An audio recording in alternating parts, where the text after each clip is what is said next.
सबको good evening. नहीं, technical कोई प्रॉब्लम नहीं है, each and everything is fine. ठीक है बच्चों, गुड, ओके ओके। या सबको good evening. Bhim good evening. Amit, Ankit, Himani, सबको good evening. Shivangi Kashyap, choice तुम्हारी है बेटा। लंकापति रावत, नाम सही रखा है तूने यार। ओके ओके, सबको good evening. So Priya Roy, Azad, Guddu, Kundan, Aarti, okay okay सबको। So today we discuss in the lecture of question session, we discuss today haematology. क्योंकि बहुत सारे बच्चों का मेरे पास मैसेज आया था, सर हेमेटोलॉजी नहीं हुआ है, उसमें कुछ इंपॉर्टेंट पॉइंट बता दो, क्योंकि जब क्लास में होगा पता नहीं कब होगा। तो आज मैं आपको हेमेटोलॉजी का सारे जितने चैप्टर हैं उनको कवर करने की ट्राई करूंगा, जितने भी कवर हो पाएंगे, खासकर इंपॉर्टेंट पॉइंट। ठीक है बच्चों, तो टाइम का बहुत यूज होगा। और एक बात और, क्लास सिर्फ लाइव रहेगी, लाइव के बाद एक क्लास प्राइवेट कर दी जाएगी। तो बाद में मैसेज मत करना सर क्लास नहीं मिल रही है, क्लास कहाँ चली गई है। क्लास कहीं नहीं गई, क्लास गोदाम में गई है, बाद में ऐप पे आएगी। ठीक है बच्चों, तो क्लास सिर्फ लाइव रहेगी। सबको गुड इवनिंग बेटा। Govardhan, Relu good evening. यादराम, आसिफ, पटेल, पापा जी की परी, सबको, पापा जी की परी को और पापा जी के गधों को भी सबको गुड इवनिंग। ठीक है बच्चों, मैं सबके मैसेज ले नहीं पा रहा, बहुत फास्ट मैसेज आ रहे हैं, बट आवाज आएगा बच्चे। ठीक है, सो इन दैट कंडीशन आपने कहा कि आज हम पढ़ने वाले हेमेटोलॉजी, और हेमेटोलॉजी में सबसे पहले हम क्वेश्चन देख रहे हैं कि क्वेश्चन क्या है। तो ये जो क्वेश्चन है आपके स्क्रीन पर, पहला क्वेश्चन है, तो आप इस क्वेश्चन को एक बार जरूर देखें। एंड जिस क्वेश्चन का जो संबंध है that is related with iron deficiency anaemia. So let's begin your countdown and the first question on screen. So see the question first, let's crack it. Yes बच्चे, और आज की थोड़ी बहुत आपको ऐप के बारे में भी इंफॉर्मेशन दे दूंगा मैं, तो बीच क्लास में आप जुड़े रहें, ऐप के बारे में भी इंफॉर्मेशन मिल जाएगी। और सबसे बड़ी बात, एक चैप्टर क्लियर हो जाएगा आपके एग्जाम के लिए हेमेटोलॉजी का। क्लियर बच्चे? Okay, so which of the following, Mahesh Saini good evening बच्चे, Kuldeep Jain, Dev Jangra, okay. So which of the following blood study result would the nurse expect as most likely when caring for the child with iron deficiency anemia। उसने कहा कि nurse सबसे ज़्यादा किस चीज़ पर ध्यान देगी, यानी उसे क्या देखकर ऐसा लगेगा कि इस बच्चे को आयरन डेफिशिएंसी एनीमिया है। नर्स क्या एक्सपेक्ट कर रही है, यानी कौन सी चीज़ पाई जाती है किसके अंदर, that is the topic is iron deficiency anaemia. समझ में आ रहा है बच्चे? तो इस आयरन डेफिशिएंसी एनीमिया में सबसे पहले इस चैप्टर को, इस क्वेश्चन को डील करने से पहले जरा हम एक बार देख लेते हैं। टॉपिक का नाम है, क्या नाम बच्चे, IDA, that is iron deficiency anaemia. Clear? नाम से पता चल रहा है आयरन की डेफिशिएंसी है। क्या है बच्चे? आयरन की डेफिशिएंसी। बहुत सी चीज़ें मैं नहीं बताने वाला हूँ, कॉपी पेन लेके बैठ जाना, क्योंकि जब बाद में मिलेगा तब मिलेगा, आज मिल रहा है तो इसका फ़ायदा उठा लीजिए। तो आपने कहा आयरन डेफिशिएंसी है, इसका मतलब क्या है कि iron is need for the formation of haem, that is very important. Iron क्या बनाने के लिए जरूरी है, हीम के लिए, और हीम से क्या बनेगा, हीमोग्लोबिन।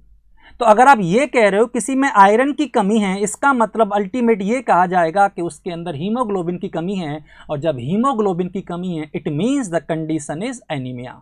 तो इस बच्चे क्या कंडीशन हुई, इसको एनीमिया। आपने कहा एनीमिया है क्योंकि आयरन की कमी है, क्योंकि क्या है बच्चे, एनीमिया है क्योंकि आयरन की कमी है। ये एनीमिया जो हुआ है वो मेनली कब पाया जाता है, इसके सबसे ज़्यादा इंसिडेंस, स्टार बना लेना, एग्जाम में पूछ चुका है। इसके इंसिडेंस पाए जाते हैं 6 मंथ टू 3 ईयर के बीच में।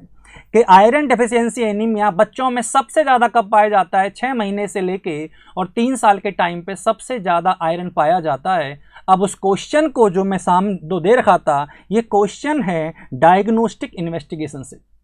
किस पॉइंट से है? डायग्नोस्टिक इन्वेस्टिगेशन से ये हम चैप्टर लेके आए हैं, ये क्वेश्चन लेके आए हैं। तो आपने कहा एक बार हम बताना। तो डायग्नोसिस को समझने से पहले आप एक बार जरूर देखें कि ये कौन से टाइप का एनीमिया है। ये जो मैं लिख रहा हूं इसको आप 5 स्टार बना लो, क्योंकि ये काम आएगा। आपने कहा माइक्रोसाइटिक, वेरी इंपॉर्टेंट, क्या बच्चे? Microcytic hypochromic anaemia. आपने कहा कौन सी कैटेगरी का है? The answer is microcytic hypochromic anaemia होता है। कौन सा? आयरन डेफिशिएंसी एनीमिया कौन सी कैटेगरी का एनीमिया है? ओके बच्चे, प्रेम कसवन सी इसका आंसर राइट है या गलत है हम देख लेते हैं एक बार। पर अभी हाल फिलहाल आप इस चैप्टर को कोशिश करो समझने की, जो मैं पॉइंट्स आपको बता रहा हूं। आपने कहा माइक्रोसाइटिक हाइपोक्रोमिक एनीमिया है। Microcytic, what do you mean by microcytic? मैंने कहा सर माइक्रो का मतलब होता है स्मॉल। आपने कहा अच्छा स्मॉल है, और साइटिक मीन सेल, यानी आरबीसी का साइज क्या हो गया है बच्चे? कम। ये वो एनीमिया है जिसके अंदर आरबीसी का साइज कम होता है, और ये वो एनीमिया है जिसके अंदर हाइपो मीन्स लेस और क्रोमिक मतलब पिगमेंट, यानी उसके अंदर जो पिगमेंट है वो कम पाया जाता है। और आरबीसी का पिगमेंट कौन सा होता है? दुनिया जानती है, और आप तो बहुत अच्छे जानते हो कि आपको पढ़ाने वाला पीडिया आपको अच्छे से पढ़ाता है। तो आपने कहा पिगमेंट जो है वो कौन सा है? हीमोग्लोबिन, यानी इसके अंदर हीमोग्लोबिन कम है। यानी ये वो एनीमिया है जिसके अंदर आरबीसी का साइज कम है, और उसके अंदर हीमोग्लोबिन की मात्रा भी कम है। तो वर्ड मिला माइक्रोसाइटिक हाइपोक्रोमिक। अगर आपको ये वर्ड याद हो गया, मैं गारंटी दे रहा हूं इसके डायग्नोसिस के 90% क्वेश्चन आप सही कर दोगे। अगर आपको इतना याद हो जाए कि कौन से टाइप का एनीमिया है, that is microcytic hypochromic type का एनीमिया। कौन सा आंसर बच्चे? कौन सा? That is iron deficiency anaemia. आपने कहा अब बताओ सर क्वेश्चन क्या था? मैंने कहा क्वेश्चन देख लेते हैं। इंक्रीज्ड हीमोग्लोबिन, ये कह रहा है कि क्या इसके अंदर नर्स को हीमोग्लोबिन ज्यादा मिलेगा? It is impossible. मैं पहले ही कह चुका हूं कौन से टाइप का एनीमिया है? हाइपोक्रोमिक। कौन सा बेटा? हाइपोक्रोमिक एनीमिया है। आपने कहा हाइपोक्रोमिक है मतलब इसके अंदर हीमोग्लोबिन कम है। आपने कहा हीमोग्लोबिन कम है, तो आपने कहा टेस्ट किया आपने? हाँ मैंने टेस्ट किया, मैंने 2 टेस्ट किए। मैंने कौन सा किया? MCSC। मैंने कौन सा किया? MCSC, mean corpuscular haemoglobin concentration. आपने कहा फुल फॉर्म क्या है? Mean corpuscular haemoglobin concentration. आपने MCSC चेक किया तो आपको पता चल गया कि हीमोग्लोबिन कम है। आपने कहा हीमोग्लोबिन कम है, तो आप ये बता दीजिए, ये बताइए कि MCSC पहले होता क्या है। देखो लॉजिक क्लियर करने वाला एक क्वेश्चन से जब तक 10 क्वेश्चन क्लियर ना हो तब तक उस क्वेश्चन को कराने का कोई फायदा नहीं है। आपने कहा sir what do you mean by MCSC? मैंने कहा मीन क्या बच्चे बेटा? Mean corpuscular haemoglobin concentration. Mean corpuscular haemoglobin concentration. आपने कहा सर ये नॉर्मल कितनी होती है? वेरी इंपॉर्टेंट, इसकी नॉर्मल वैल्यू 32 से 35 ग्राम पर DL होती है। इसको स्टार बना लेना। MCSC की वैल्यू बच्चों में कितनी होती है? 32 से 35 ग्राम पर DL। आपने कहा सर होता क्या? इतना ज्यादा ग्लोबिन किसी के ब्लड में तो नहीं पाया जाता। किसी के ब्लड में मैंने आज तक इतना हीमोग्लोबिन नहीं देखा। बेटा ये ब्लड में नहीं है, ये ब्लड में नहीं है। मैं बोल रहा हूं ना, आप एक एक पॉइंट को ढंग से समझो। ये ब्लड की अकेले की बात नहीं हो रही है। It's not dealing about whole blood. तो सर किसकी बात हो रही है? दैट इज कार्पस्कुलर, यानी ये है packed cell. Very important, packed cell में हीमोग्लोबिन की कंसंट्रेशन को MCSC कहा जाता है। किसके अंदर? पैक्ड सेल के अंदर हीमोग्लोबिन की कंसंट्रेशन को MCSC कहा जाता है, और पैक्ड सेल में हीमोग्लोबिन ज्यादा होता है, इसलिए इसकी वैल्यू ज्यादा है। तो ये नॉर्मल है और हमारे क्लाइंट में हीमोग्लोबिन कम है, तो ये तो कन्फर्म है कि इसकी वैल्यू लेस देन 32 ग्राम पर डीएल ही आएगी, यानी नॉर्मल होना इम्पॉसिबल है, यानी मेरा पहला ऑप्शन गलत है। मैं इस क्वेश्चन से अगर आयरन डेफिशिएंसी एनीमिया क्लियर ना हो तो आप ये याद रखना कि फिर वापस से क्लियर होगा भी नहीं। I am giving each and everything in detail. तो आपने कहा ठीक है सर, आपने कहा कि मीन कार्पस्कुलर वॉल्यूम मैंने देख लिया और जो 32 से 35 आया है, वेरी गुड विकास शर्मा, बहुत बढ़िया बेटा। That is the Vikas sir ji class tube पर नहीं, क्लास यूट्यूब पे नहीं रहेगी बेटा, ओनली लाइव क्लास है, उसके बाद क्लास हटा दी जाएगी क्योंकि आपको कहीं ना कहीं से तो देखना ही है। ठीक है बच्चों, तो आपने कहा कि ये अगर इतनी नॉर्मल है, इससे कम वाला जो है वो क्या कहलाएगा, आयरन डेफिशिएंसी एनीमिया। तो मेरा एक पॉइंट तो कैंसिल हो गया। आपने कहा ठीक। What is the normal haematocrit. Haematocrit के बारे में अगर मैं बात करूं तो आप भी अच्छे से जानते हो हिमेटोक्रिट क्या होता है। नहीं जानते तो मैं बता देता हूं हिमेटोक्रिट। हिमेटोक्रिट होता है the volume of packed cell in the volume of RBC in blood. आपने कहा ब्लड में जो आरबीसी का वॉल्यूम है वो क्या कहलाता है, दैट इज हिमेटोक्रिट। और आपको पता है 100 है, इसमें प्लाज्मा भी है और इसमें सेल्स भी हैं। अरे हाँ या ना, 100 है, अगर मान लो ब्लड, इसमें से प्लाज्मा और सेल डिवाइड हो जाती हैं। आपको पता होना चाहिए कि नॉर्मल हिमेटोक्रिट बच्चे का कितना होता है, 30 to 40%। आप इतना मान के चलो।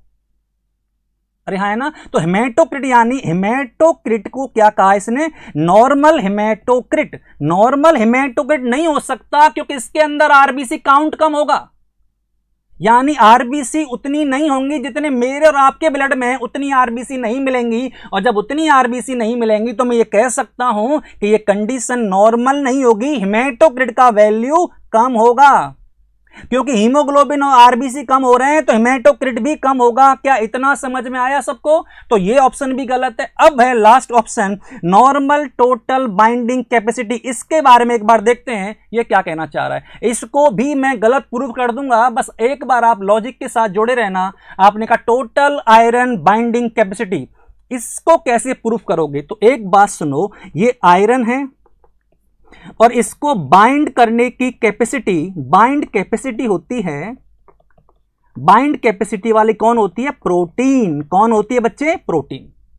अब एक बात को आप एग्जाम्पल के साथ समझो जो मैं कह रहा हूं। अगर आपके पास चीजें ज्यादा हैं, अगर आपके पास चीजें ज्यादा हैं, बहुत सब बच्चे जितने भी हैं, जितने बच्चे हैं, चैनल को सब्सक्राइब करना मत भूलें क्योंकि आपके लिए नॉन स्टॉप क्लास चल रही है और ये तब तक चलेगी जब तक नोट सेट नहीं होगा। नॉन स्टॉप क्लास चल रही है। लाइक शेयर सब्सक्राइब करना जरूर भूलें नहीं, और अपने जितने भी साथी आए सबसे बोलो कि सब्सक्राइब करें और जो बगल वाला घंटा है उसे बजाओ क्योंकि नोटिफिकेशन पाओ। समझ में आ रहा है बच्चे? तो आपने कहा कि सर आयरन का एग्जांपल दीजिए। आयरन को बाइंड कौन करता है? प्रोटीन। अगर मेरे पास आयरन बहुत सारा है, अगर मेरे पास आयरन बहुत सारा है तो प्रोटीन को, आयरन को पकड़ने के लिए मेहनत नहीं करनी पड़ेगी। तो क्योंकि आयरन बहुत सारा है, जहां घूमेगी वहीं आयरन मिलेगा, तो आयरन को पकड़ने के लिए प्रोटीन को अपनी कैपेसिटी बढ़ाने की जरूरत नहीं है। प्रोटीन को अपनी कैपेसिटी बढ़ाने की जरूरत नहीं है। पर अगर मेरे अंदर आयरन कम है तो फिर उस प्रोटीन को ढूंढना पड़ेगा कि आयरन कहां है, और जब वो ढूंढेगा आयरन कहां पर है, इसका मतलब है उसे जगह जगह देखना पड़ेगा, अपनी कैपेसिटी बढ़ानी पड़ेगी, तब जाकर उसे मिलेगी कि ये आयरन है। समझ में आ रहा है मैंने क्या कहा? तो आपने कहा सर जब चैनल बना तभी कर दिया। वेरी गुड, सबको बोलो सब इसे सब्सक्राइब करें, बहुत जल्दी बहुत इंपॉर्टेंट चीज आने वाली है। आपने कहा और बताओ सर क्या चल रहा है? आपने कहा अब सुनो एग्जांपल। सपोज करो एक क्लासरूम है, सपोज करो एक क्लासरूम फर्स्ट है और ये है क्लासरूम सेकंड। के लिए बच्चे, क्लासरूम फर्स्ट है, क्लासरूम सेकंड। क्लासरूम सेकंड है आयरन डेफिशिएंसी एनीमिया वाला और क्लासरूम फर्स्ट है नॉर्मल। एग्जाम्पल इज एवरीथिंग, रटना नहीं पड़ेगा। क्लासरूम फर्स्ट नॉर्मल है और क्लासरूम सेकंड है आयरन डेफिशिएंसी एनीमिया वाला। इसमें गर्ल्स और बॉयज हैं। अरे हाँ या ना, आपने कहा गर्ल्स और बॉयज हैं और आपने ये बात बताई कि इसमें गर्ल्स कितने हैं? इसमें गर्ल्स हैं सर 40 और बॉयज कितने हैं? 10। और यहां गर्ल्स क्या हैं? यहां गर्ल्स हैं आयरन और बॉयज हैं प्रोटीन। यहां पर गर्ल्स क्या हैं, आयरन, और बॉयज क्या हैं, प्रोटीन। अब आप जानते हो कि 10 बॉयज के सामने 40 गर्ल्स हैं, तो आपको इन्हें अट्रैक्ट करने के लिए ज्यादा मेहनत नहीं करनी पड़ेगी, क्योंकि इतनी ज्यादा नंबर में कोई ना कोई तो आएगी और कोई ना कोई तो टकराएगी। और जब कोई ना कोई टकराएगी तो बिना कैपेसिटी के भी मुझे आयरन मिल जाएगा, और जब बिना कैपेसिटी बढ़ाए आयरन मिलेगा तो फिर मैं ठीक हूं। बात समझ में आ रही है बच्चे? तो आपने कहा कि दैट इज द कंडीशन। तो आपने कहा कि अगर 40 गर्ल्स हैं और 10 बॉयज हैं, बात को समझने की कोशिश करना, तो यहां बॉयज को मेहनत करने की जरूरत नहीं है, यहां कैपेसिटी कम भी होगी तो भी काम चल जाएगा। सबके पास कोई ना कोई तो होगी, सबके पास कोई ना कोई तो होगी, इसलिए कोई जरूरत नहीं कैपेसिटी बढ़ाने की, क्योंकि एक के पास 4-4 मौके हैं। अगर यही पेशेंट होता आयरन डेफिशिएंसी एनीमिया वाला, या उल्टा केस होता, इसके पास 10 होते आयरन और इसके पास 40 होती प्रोटीन। अरे हाँ है ना? तो अगर सेम कंडीशन है, अगर यहां पर ये 10 आयरन हैं तो ये छुपे बैठे हैं, और यहां कितने हैं, 40, यानी यहां होगा सर्वोत्तम का चयन, सर्वाइवल ऑफ द फिटेस्ट। फिर उसको मिलेगी जिसकी कैपेसिटी ज्यादा होगी, यानी जिसके पास बाइक भी होगी, जिसकी गुड बॉडी लुकिंग होगी, जॉब होगा, सब कुछ अच्छा होगा, वहां जाकर फिर ये आयरन मिलेगा, यानी ये गर्ल्स मिलेगी। इसका मतलब है इसे अपनी कैपेसिटी बढ़ानी पड़ेगी, इसे अपनी कैपेसिटी बढ़ानी पड़ेगी। वाह सर क्या एग्जांपल है, ये एकदम समझ में आया ना? दैट अमित कुमार मीणा, सब कुछ नया है बच्चे। हाँ वही, तू न सही तो कोई और सही, पर तेरे घर का ही सही, दैट इज ट्रू। तो आपने कहा कि अगर ये 10 है और यहां पर ये 40 है, इसका मतलब क्या निकल के आ रहा है? इसका मतलब ये निकल के आ रहा है कि हम जो कैपेसिटी बढ़ाने वाली बात कर रहे हैं वो कहां होगी, जहां मेरे पास आयरन कम होगा। और आयरन कम कहां पर है बच्चे? Iron deficiency anaemia. इसका मतलब टोटल आयरन बाइंडिंग कैपेसिटी ज्यादा होगी, नॉर्मल नहीं होगी। वेरी गुड, समझ आया बच्चे? ये ज्यादा होगी, इसलिए इस ऑप्शन को मैं काट रहा हूं। अब मेरे पास एक ही ऑप्शन बचा है, ऑप्शन सी। आपने कहा इसे भी प्रूफ कर दो, चलो मैं इसे भी प्रूफ कर देता हूं। डिक्रीज मीन कार्पस्कुलर वॉल्यूम, नहीं डिक्रीज नहीं होगा, ये दैट इज द डिक्रीज ही होगा, सॉरी, क्योंकि यही एक्सपेक्ट कर रहा हूं मैं। आपने कहा प्रूफ करो, मैंने कहा प्रूफ हर चीज का है, that is the MCV. MCV mean, बच्चे ध्यान से, मीन कार्पस्कुलर वॉल्यूम। क्या बच्चे? Mean corpuscular. आज की क्लास एकदम ऐतिहासिक होने वाली है, घर बैठे भी आपको हेमेटोलॉजी अच्छे से आएगी। That's my challenge to you. आराम से आप इस चीज को सुनते रहो, कॉपी में लिखते रहो जो मैं कह रहा हूं। मीन कार्पस्कुलर वॉल्यूम, इसका मतलब क्या है बच्चे कि मीन कार्पस्कुलर वॉल्यूम के पहले होता क्या है वो देख लेते हैं। देखो, 1 लीटर ब्लड में, मैं जो बोल रहा हूं हर वर्ड को सुनना, 1 लीटर ब्लड में 1 आरबीसी का जो वॉल्यूम होता है उसे एमसीवी कहते हैं। 1 लीटर ब्लड में 1 आरबीसी का वॉल्यूम। आपने कहा सर ऐसे समझ में नहीं आएगा, एग्जांपल दो। मैंने कहा एग्जांपल लो, ये है बच्चे 1 लीटर ब्लड। समझने की कोशिश करना, कितना बेटा? 1 लीटर ब्लड है, इसमें ये आरबीसी यहां रखी हुई है, ये 1 आरबीसी में मान के चल रहा हूं, ये 1 आरबीसी है, ठीक है। ये है नॉर्मल केस। कौन सा केस बेटा? Normal case. अब है मेरे पास आयरन डेफिशिएंसी एनीमिया, ये भी कितना लीटर ब्लड है? 1 लीटर ब्लड, ठीक है बेटा। और यहां पर आरबीसी ये रही। आपने कहा आपने छोटी क्यों कर दी? मैं तब से चिल्ला के बोल रहा हूं, माइक्रोसाइटिक हाइपोक्रोमिक एनीमिया। कौन सा? आयरन डेफिशिएंसी एनीमिया कौन सा होता है? माइक्रोसाइटिक हाइपोक्रोमिक एनीमिया होता है। ये वो क्लास नहीं जिसमें डाटा बताए जाएं, ये वो क्लास है जिसमें कि लॉजिक बताया जाए। डाटा रट के यहां आके वॉमिटिंग नहीं होगी, आप टेंशन मत लो। आपने कहा कि ये जो सेल है, ये सेल का साइज क्या है बेटा? ये साइज है इसका कम, तो ये ज्यादा वॉल्यूम कवर करेगी और ये कम वॉल्यूम कवर करेगी, ये कम वॉल्यूम कवर करेगी और ये मोर वॉल्यूम कवर करेगी। इसका मतलब यहां एमसीवी कम होगा क्योंकि उसका साइज छोटा है, आरबीसी का साइज छोटा है, इसलिए यहां पर एमसीवी क्या होगा? कम होगा। आपने कहा नॉर्मल बता दीजिए, कम तो हम देख लेंगे कितना होगा। नॉर्मल 87, नहीं रुक जाओ, अभी खत्म नहीं हुआ। 87 फेम्टोलीटर ये यूनिट है। जब तक डाटा की यूनिट याद ना हो तब तक कोई फायदा नहीं डाटा याद करने का। यानी कि 87 फेम्टोलीटर है, इससे कम हो इससे कम हो जाएगी तो आयरन डेफिशिएंसी एनीमिया माना जाएगा। बात समझ में आई? क्योंकि इसका खेमचंद शर्मा, वाह मजा आ गया बेटा, यही तो है, यही तो सारे लॉजिक है। मजे के लिए आपको हर वो चीज मिलेगी जो जीनोमिक का ट्रेडमार्क है। यहाँ पे सिर्फ क्वालिटी से आपको चीजें दी जाएंगी, यहाँ पे कोई ऐसी चीज नहीं है जिस पे आपको गलत डाटा बताया जाए। आपने 87 है बच्चे, और 87 का मतलब है कि अगर इससे कम है तो इससे कम है तो मैं ये नहीं कहूंगा, एक बात सुनो, मैं ये नहीं कहूंगा कि आयरन डेफिशिएंसी एनीमिया है, नहीं नहीं, मैं ये नहीं कहूंगा, मैं ये कहूंगा कि ये माइक्रोसाइटिक एनीमिया है। मेरी बात को बड़े गौर से बच्चे, कौन सा? माइक्रोसाइटिक एनीमिया है। अब वो कोई सा भी हो सकता है, क्योंकि कई और भी एनीमिया हैं जो माइक्रोसाइटिक होते हैं। आपने कहा एक और एग्जांपल बता दीजिए, एक और एग्जांपल थैलेसीमिया, एक और एग्जांपल थैलेसीमिया है। और थैलेसीमिया भी, सीपी धाकड़ एक बार स्माइल कर दो बेटा, स्माइल ही है, ठीक है, बहुत अच्छे से। आप सब खुश हो, आपके साथ मैं खुश हूं, क्योंकि आपके लिए सब कुछ हो रहा है बच्चे। तो आपने कहा जो भी एनीमिया माइक्रोसाइटिक होगा, जो भी एनीमिया माइक्रोसाइटिक होगा, वो एनीमिया हमेशा एमसीवी की वैल्यू कम दिखाएगा। क्लियर बच्चों? तो अब तो जहां तक मुझे लगता है इसका आंसर क्लियर हो चुका होगा। द आंसर इज एमसीवी का कम होना ये सही है, क्योंकि यही पाया जाता है माइक्रोसाइटिक एनीमिया में। समझा बच्चे? कोई रफ में नहीं लिखेगा, कोई भी रफ में मत लिखना। हाँ, Behan Chaudhary, I love you too बेटा। तो इन ये सारी चीजें जो हैं वो आपको समझो जो मैं कह रहा हूं। इन दैट कंडीशन, ये पहला क्वेश्चन है और आप टाइम आपके सामने स्क्रीन पर, इसे कितना टाइम लगा है, ठीक है बच्चे? तो that is the way to how to deal with question. ये क्वेश्चन नहीं है, इसके साथ आपने एक डिजीज क्लियर की है और उस डिजीज का नाम है आयरन डेफिशिएंसी एनीमिया। एक बात मैं और बता दूं आपके पते के लिए है, और ये जो है that is not at all written in books, ये बुक्स में नहीं होता और आपको मिलने वाला भी नहीं है। तो क्या कहना चाह रहा हूं, आपने नाम सुना होगा आयरन थेरेपी, सुना है बच्चे? Very good, iron therapy. सबने दो सुना होगा, oral iron therapy and parental, हाँ या ना बच्चे? ओरल और पेरेंटल सबने सुना है? चलो एक बात तो सुनो, ओरल और आयरन और पेरेंटल आयरन दोनों में देने से ऐसा नहीं होता कि पेरेंटल देने से हीमोग्लोबिन की कंसंट्रेशन रैपिडली इंक्रीज हो जाती है। नहीं, ऐसा बिल्कुल नहीं है। अगर कोई ऐसा बोलता है तो ये मिथ है, झूठ है, गलत है। दोनों में हीमोग्लोबिन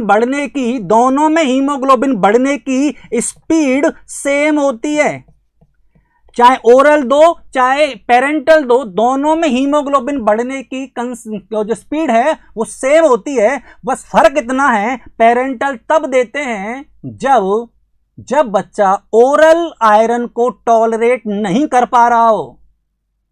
ये इसलिए नहीं दे रहे हैं, इसको इसलिए नहीं दे रहा हूं क्योंकि मैं चाहता हूं जल्दी बढ़ जाए हीमोग्लोबिन, ऐसा बिल्कुल नहीं होगा। हीमोग्लोबिन इन दोनों से सेम स्पीड से बढ़ता है, पर आपको पेरेंटल इसलिए देना चाहिए क्योंकि जब बच्चा ओरली टॉलरेट नहीं कर पा रहा हो। अब मतलब टॉलरेट क्यों नहीं कर पा रहा? इसमें प्रॉब्लम आती है जीआई डिस्कंफर्ट। क्या प्रॉब्लम आती है बेटा? जीआई डिस्कंफर्ट प्रॉब्लम आती है। और जो जीआई डिस्कंफर्ट प्रॉब्लम है, इसीलिए अगर बच्चे से बर्दाश्त नहीं हो रहा, then go with parenteral, no problem in that, हाँ या ना? अब एक 5 स्टार, ये नोट बना लो कॉपी में 100 का, ये नोट बना लो कॉपी में 100 का। आपने कहा क्या कहना चाह रहे हैं? मैंने कहा ये जो डाटा बता रहा हूं ये 100 का है। आपने कहा क्या है वो data? If you want to give the parenteral route of iron, then stop oral iron first. ऐसा मत कर देना कि दोनों एक साथ चल जाए। पहले ओरल आयरन को बंद करो, तब स्टार्ट करना क्या चीज? पेरेंटल। कभी भी ऐसा मत करना कि सेम डे में सुबह ओरल दियो शाम को पेरेंटल लगा दिया, इम्पॉसिबल। ऐसा मत करना, इससे दिक्कत आएगी लिवर को। इससे दिक्कत किसको आने वाली है? लिवर को। इसलिए भूल कर भी ये गलती नहीं होनी चाहिए। शाहरुख खान बेटा क्वेश्चन क्या है? मेरे को क्वेश्चन समझ में नहीं आया, तो दैट इज द नोट। आपको सबके लिए मैं बता रहा हूं सेम ही है, ठीक है बच्चे? तो आपने कहा ठीक है, तो नोट है क्या कि आपको ये पता होना चाहिए कि if you want to start the parenteral route of iron, then first stop oral route, और मिनिमम 24 आवर बिफोर, 24 घंटे पहले बंद कर देना क्या चीज? ओरल। और इसका ज्यादा एक्सप्लेनेशन जब मैं क्लास लूंगा इसके बारे में, iron deficiency anaemia in the app, तब इसके बारे में डिटेल में बात करेंगे। अभी इतना हम पढ़ रहे हैं, that is the iron deficiency anaemia. I hope ये चैप्टर बहुत कुछ लॉजिक क्लियर कर गया होगा।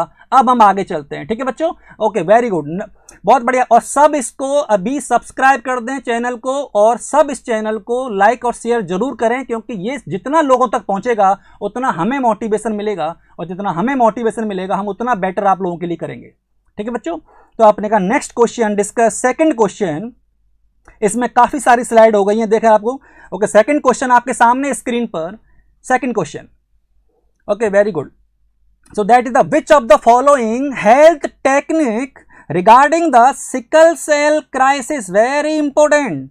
सिकल सेल क्राइसिस के बारे में बात कर रहा है। चलो एक चैप्टर और क्लियर करेंगे, उस चैप्टर का नाम है सिकल सेल एनीमिया। पहले आप सर पढ़ लो। 1000 लाइव हो गए बेटा, हाँ बिल्कुल हो गए लैंड्रॉड अजय। 1000 भी होंगे, 2000 भी होंगे, बस आप लोग साथ देते रहो, सब कुछ अच्छा होगा बेटा। ओके, वेरी गुड बेटा। So in that question number second, अब इस चैप्टर क्वेश्चन में हम क्या क्लियर करेंगे, याद रखना इसमें एक अलग चैप्टर क्लियर होगा, और उस चैप्टर का नाम है आयरन डेफिशिएंसी एनीमिया, ठीक है बेटा। तो क्लियर, पढ़ो एक बार क्वेश्चन को और सब मुझे आंसर दो। बहुत बढ़िया।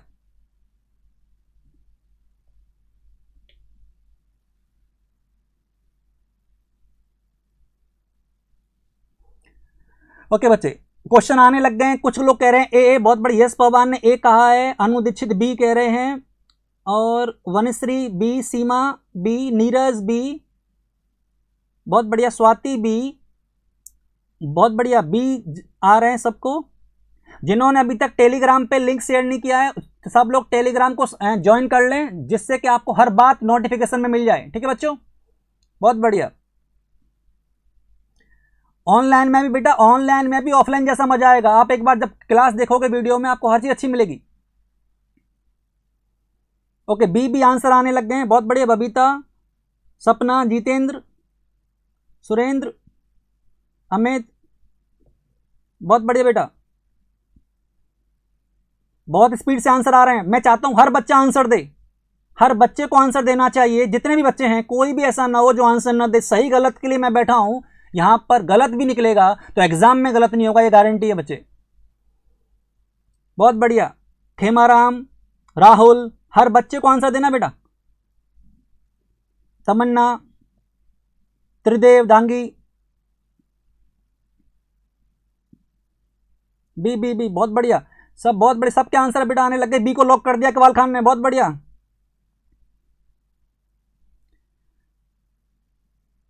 माइंड ब्लोइंग बच्चे, जो आपका रेस्पॉन्स आ रहा है बहुत शानदार है। चलो बच्चे, एक बार इस क्वेश्चन को देख लेते हैं। चैप्टर का नाम है सिकल सेल एनीमिया, और ये कहना चाह रहा है कि इसमें क्या हुआ है। तो सबसे पहले सिकल सेल एनीमिया के बारे में जितने इंपॉर्टेंट पॉइंट है मैं आपको एक बार डील कर लेता हूं, ये आगे भी काम आएंगे। तो that the start. Chapter name है सिकल सेल एनीमिया। क्या है बेटा? Sickle cell anaemia. तो आपने कहा सर ये सिकल सेल एनीमिया क्या है? पहले क्वेश्चन का आंसर है ये है ऑटोसोमल। क्या है बेटा? Autosomal recessive disorder. कैसा है? Autosomal recessive disorder. इसको मैं अभी थोड़ी देर बाद एक्सप्लेन करूंगा अगले क्वेश्चन के अंदर, ठीक है बच्चों? तो अभी आप इसको यही याद रखो कि कैसा डिसऑर्डर है, ये ऑटोसोमल रिसेसिव डिसऑर्डर है, ये ऑटोसोमल रिसेसिव है, ठीक है बच्चों? अब आपने कहा सर होता क्या है इसके अंदर? जो होता है पहले वो एक बार देख लेते हैं। एक हीमोग्लोबिन एडल्ट का नाम सुना होगा आपने, सुना है बच्चे? हीमोग्लोबिन एडल्ट के अंदर 4 ग्लोबिन चेन होती हैं। कौन से बेटा? 4 ग्लोबिन चेन होती हैं। क्लियर है? 4 ग्लोबिन चेन में से 2 तो होती हैं अल्फा और 2 चेन होती हैं बीटा। क्लियर है? कितना बच्चे? तो दैट इज द 2 होती हैं अल्फा। आप सिकल सेल के अलावा बहुत सी चीजें आपको जानने को मिलेंगी, घबराओ मत, हर चीज का आंसर है। हमारे पास एडल्ट हीमोग्लोबिन है और इसके अंदर बेटा क्या है? 4 चेन है ग्लोबिन की, इसमें 2 अल्फा है और 2 है बीटा। क्लियर है? आपने कहा सर ऑटोसोमल रिसेसिव डिसऑर्डर है, तो एक बार बता दीजिए कि कौन सा डिसऑर्डर है। तो फिर भी आपकी इतनी डिमांड पर ये प्रॉब्लम है 11th क्रोमोसोम की, स्टार बना लेना। सिकल सेल एनीमिया कौन से क्रोमोसोम की प्रॉब्लम है? आंसर है that is the 11th chromosome. Sickle cell anaemia 11th chromosome की प्रॉब्लम है। आपने कहा ठीक है। तो अब ये बताओ सर 2 अल्फा 2 बीटा में कौन सी प्रॉब्लम आई? 2 अल्फा 2 बीटा में problem in beta chain. Very good, problem in beta chain. Beta chain में क्या प्रॉब्लम है सर? बीटा चेन में प्रॉब्लम मैं बता रहा हूं, बड़े गौर से सुनना। बीटा चेन की प्रॉब्लम क्या आई है कि बीटा चेन के अंदर 6th पोजीशन पर, विच पोजीशन बेटा? 6th पोजीशन पर ग्लूटामेट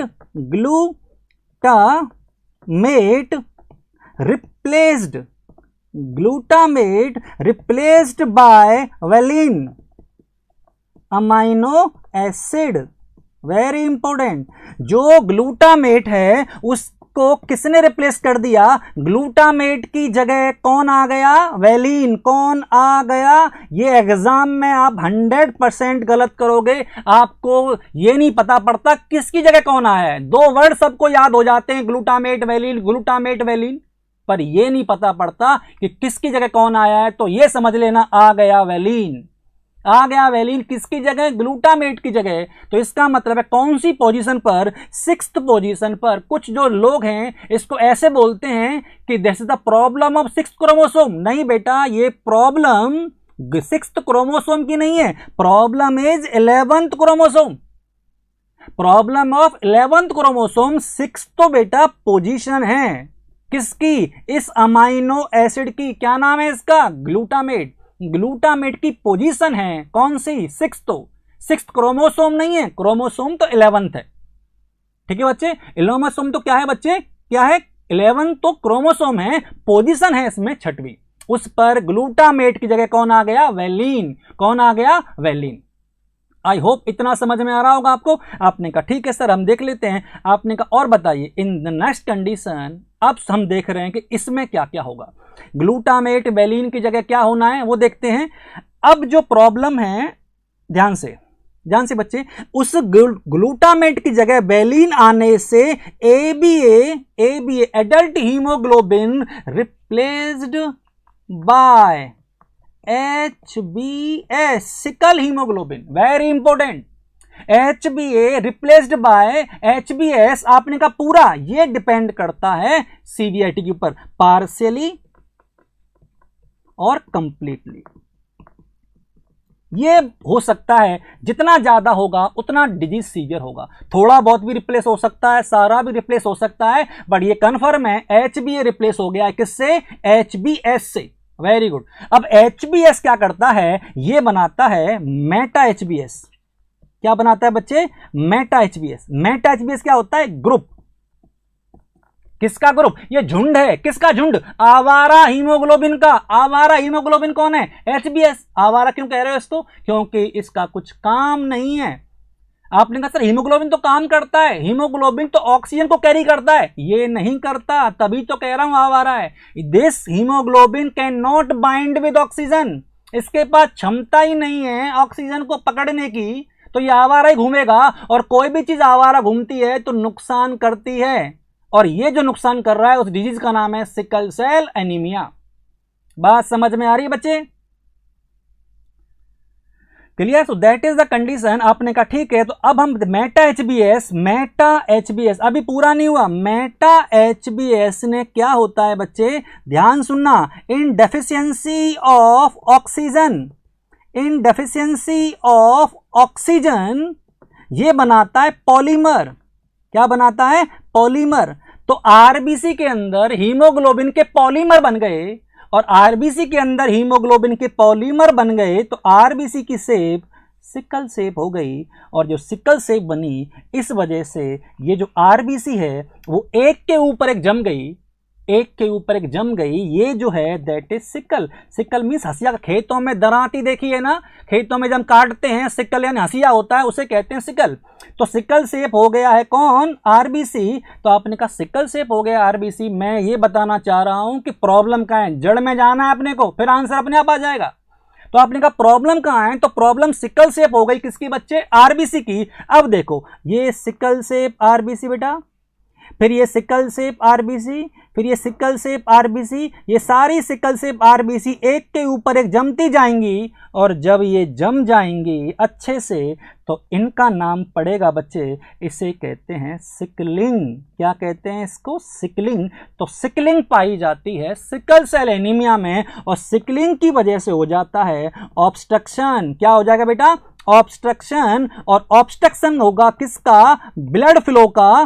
किसका? ब्लड फ्लो का। जब ऑब्स्ट्रक्शन होगा ब्लड फ्लो का तो बॉडी के पार्ट में इस्चेमिया हो जाएगा, और इस्चेमिया होगा, धीरे धीरे इन्फेक्शन होगा, और इन्फेक्शन के बाद, और आपको पता है इन्फेक्शन में बहुत ज़्यादा पेन होता है, तो इसके अंदर सीवियर पेन पाया जाएगा। सीवियर पेन पाया जाएगा। आप जुड़े रहना, हर बात का आंसर है। आपने कहा सिकलिंग होगी तो ऑब्स्ट्रक्शन होगा, ऑब्स्ट्रक्शन होगा तो ब्लड का फ्लो कम होगा, और ब्लड का फ्लो कम होगा तो ऑर्गन में इस्चेमिया होगा, और ऑर्गन में इस्चेमिया होगा तो उसके बाद इन्फेक्शन होगा, और इन्फेक्शन के बाद पेन होता है। तो बॉडी में जगह जगह पेन होने लगते हैं, खासकर बोन स्ट्रक्चर के पास। ये जो हुआ है यही है सिकल सेल एनीमिया के अंदर।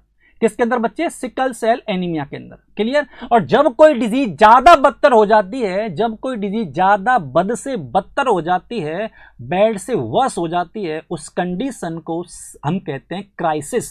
क्या कहते हैं? क्राइसिस। तो इसमें पाई जाती है सिकल सेल क्राइसिस। और ये जो क्राइसिस हैं बच्चे, क्राइसिस, आपने कहा जो क्राइसिस है वो क्या बता रहे हो सर आप? मैंने कहा क्राइसिस सीवियर फॉर्म होती है किसकी? आंसर है किसी भी डिजीज की, और यहां पर पाई जाती है सिकल सेल एनीमिया में क्राइसिस पाई जाती हैं। आपने कहा नाम बताओ सर क्राइसिस के। मैं क्राइसिस के नाम बता रहा हूं ध्यान से। कितनी क्राइसिस हैं? 4 टाइप की क्राइसिस पाई जाती है बच्चे। कितने टाइप की बेटा? 4 टाइप की। बहुत बढ़िया सर। कोर्स कब लॉन्च हो रहा है? AKF बहुत जल्दी बेटा, इसी वीक लॉन्च होना है। मंडे से जो वीक काउंट वीक स्टार्ट होगा उसी वीक में स्टार्ट होगा। आप टेंशन मत लो बिल्कुल भी। ठीक है बच्चे? तो आपने कहा सबसे पहली क्राइसिस बेटा vaso occlusive crisis. Vaso occlusive crisis. आपने कहा दूसरा सर स्प्लीनिक क्राइसिस। कौन सा? Splenic crisis. तीसरा अप्लास्टिक क्राइसिस। Aplastic crisis. और चौथा hyper haemolytic crisis.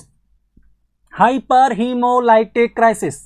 Hyper haemolytic crisis बच्चे। ठीक है? सो that is the highest viewer the live class पर आ रहे हैं भाई के बेटा। थैंक यू सुबह कुमावत। दैट इज योर, सब आप लोगों का प्यार और आप लोगों का रेस्पेक्ट है, और आपको पता है कहाँ क्या करना है। That's your responsibility. आप बेटर है, सिलेक्टिव पढ़ो, अच्छा पढ़ो, दैट इज गुड। आपने कहा vaso occlusive crisis, splenic crisis, aplastic crisis and hyperhaemolytic crisis. ये जो 4 प्रकार की क्राइसिस हैं वो पाई जाती हैं। बच्चे पूछे एग्जाम में आपसे सर मोस्ट कॉमन बता दीजिए, तो ये है मोस्ट कॉमन क्राइसिस। कौन सी? Vaso occlusive crisis. आपने कहा सर ये बताओ सिकल सेल है क्या? सिकल सेल एनीमिया है होने को, तो क्या है बेटा? एनीमिया। अब एक बात बोल रहा हूं, इसको आप 5 स्टार बनाकर कॉपी में जरूर लिखना। आपने कहा क्या है कि in this crisis anaemia is not my first priority. Anaemia is not my first priority. The my priority is relieve pain. मेरी सबसे बड़ी प्रायोरिटी है पेन को रिलीव करना। That is my main priority. ये मेरी मेन प्रायोरिटी है, इसमें कमी नहीं आनी चाहिए। जो भी आपके पास संसाधन है, चाहे आपको NSAID देने पड़े, चाहे आपको नार्कोटिक ड्रग देना पड़े, चाहे आपको कुछ भी इलाज करना पड़े, कोल्ड हॉट एप्लीकेशन जो भी करनी है करो, पेन को रिलीव करो। It's your nursing responsibility, first nursing responsibility in the vaso occlusive crisis. Answer क्या आएगा? Relieve from pain. पेशेंट को पेन से रिलीव करो। ठीक है बेटा? ये सब जो है, तो ये सब चीजें आपके मैं कमेंट पढ़ रहा हूं, पर सबको आंसर देना बेटा बहुत मुश्किल है, पर आप लोग कमेंट करते रहे, आंसर देते रहे। ठीक है बच्चे? और फिर कह रहा हूं चैनल को सब्सक्राइब जरूर करें, वीडियो को लाइक करें और शेयर करें। अभी क्लास लंबी चलने वाली है, मैंने अभी सिर्फ सेकंड क्वेश्चन बता रहा हूं आपको, अभी तो बहुत क्वेश्चन है बेटा। तो आपने कहा the relief from the pain, तो in the relief from the pain में क्या आएगा? अब ये क्वेश्चन वापस आ जाता है सिकल सेल एनीमिया का।